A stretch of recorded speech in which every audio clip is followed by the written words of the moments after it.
ఆ చివరి చూపు కోసం అంత బాధపడతారండి ఉన్నవాళ్ళు ఎప్పుడైనా సరే. అందుకే మన సంప్రదాయంలో ఆ చివరి చూపు చాలా ముఖ్యం. ఇవాళ దౌర్భాగ్యం ఏంటంటే అమెరికాలోనూ ఆస్ట్రేలియాలోనూ ఉంటారు, చివరి కాదు 10 రోజులు అయ్యాక కూడా వస్తారో రారో తెలియదు.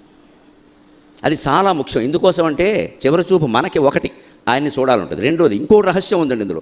ధర్మశాస్త్రపరంగా ఆచార సంప్రదాయం, ఆ జీవి అందరిలాగా శ్రవణ కుమారుడు లాంటి బ్రహ్మజ్ఞాని కాకపోవచ్చు, మామూలు వాడు, మన తల్లిదండ్రులు మామూలు వాళ్ళు. వాళ్ళకి ఏదో తాపత్రయం ఉంటుంది లోపల, మనవరాలను చూడాలి. ఆవిడ అంటూ ఉంటుంది, పోవడానికి ఒక 10 రోజుల ముందు అంటూ ఉంటుంది, ఖచ్చితంగా మాట అంటుంటే మనవరాలను చదువు మానిపించి అక్కడ పెట్టేయాలి, అదే కొడుకు కర్తవ్యం. ఆ సరదా తీరిపోతుంది, ఆ ధ్యాస అంటారు దాన్ని, సరదా అన్నది ఆ ధ్యాస తీరిపోతుంది. ఆ పోయే వాళ్ళకి ఏ కోరికలు మిగలకూడదు ఇంకా. అందుకే చివరి కోరిక తీర్చండి అంటారు. ఉరిశిక్ష వేసిన వాడిని కూడా చివరి కోరిక అడుగుతాడు, ఈ చివరి కోరిక ఏమిటంటే నాకు ఈ ఉరిశిక్ష మానేయండి అన్నాడు, అది కుదరదు ఇంకేమైనా చెప్పమన్నట్టు. అవకాశం ఇచ్చాం కదా అలా అంటే అలాగా.